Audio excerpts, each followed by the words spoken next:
Mastering the art of leading or influencing others is a topic that has fascinated many philosophers. While some approaches suggest conquering through power or wisdom, the German philosopher Arthur Schopenhauer proposed something peculiar. Instead of displaying superiority or intelligence, he advocated something unusual and even contradictory at first glance: the art of playing dumb. According to him, this strategy not only protects his reputation but also helps him gain respect and admiration. But on what basis did Schopenhauer develop this vision, and how can it be applied to our daily lives? When he was 19, Schopenhauer received a letter from his mother criticizing his need to prove he knew more than others. She said that although he was exceptionally intelligent, his insistence on correcting and improving everything around him ended up making his positive qualities insignificant. This criticism shaped Schopenhauer's view of human relationships and the importance of controlling intellectual pride.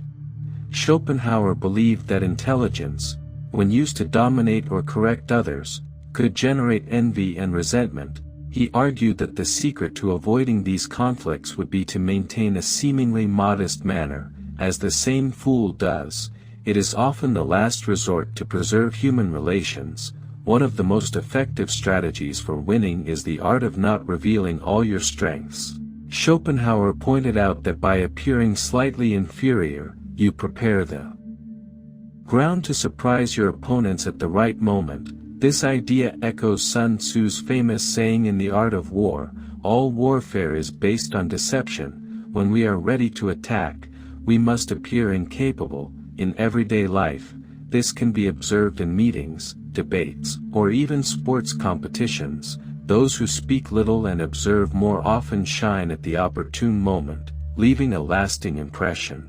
This approach also reflects the advice of Mahatma Gandhi: speak only if it is to improve silence. Schopenhauer believed that true wisdom lies in knowing when to speak and when to listen. He agreed with Plato, who stated that wise people speak because they have something to say, fools because they need to say something. In any environment, there are two types of people: those who speak less and those who observe. Those who speak less are taken less seriously except when they occupy positions of authority. He said that the secret is not to be ignorant, but to acknowledge that you don't know everything while processing the information to show your insight at the right moment. Another lesson from Schopenhauer is the ability to subtly guide others, letting them believe that the ideas are theirs.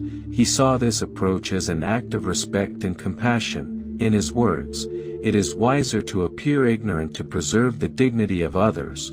When we respect the people around us, whether parents, teachers, or bosses, it is more effective to plant ideas subtly rather than imposing our vision. This avoids unnecessary confrontations and creates an environment of mutual respect. For example, professional athletes sometimes let a fan with a disability win a match. Even though they could easily win, they choose to lose to give the other the feeling of triumph. This act of humility strengthens bonds and promotes dignity at work.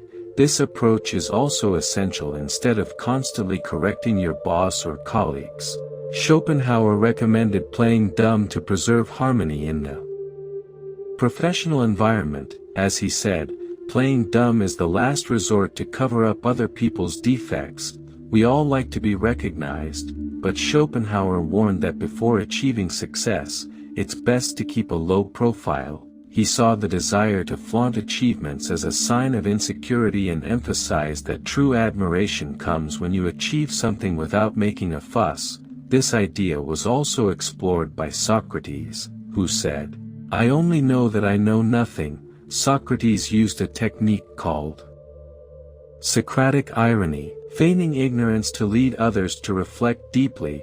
This apparent humility made him one of the greatest thinkers.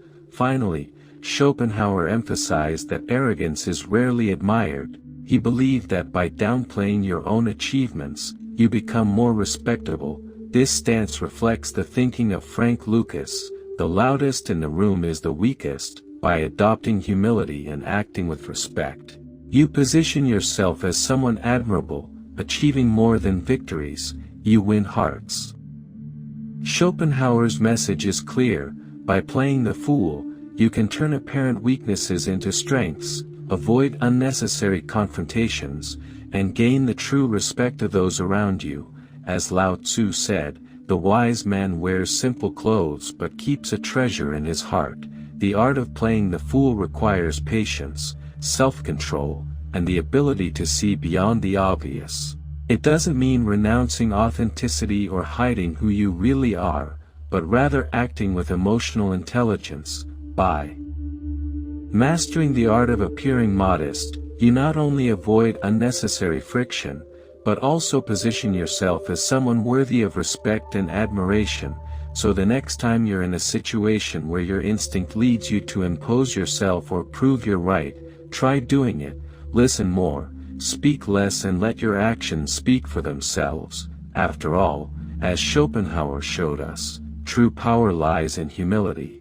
And true success is that which not only benefits you but also inspires others to be better.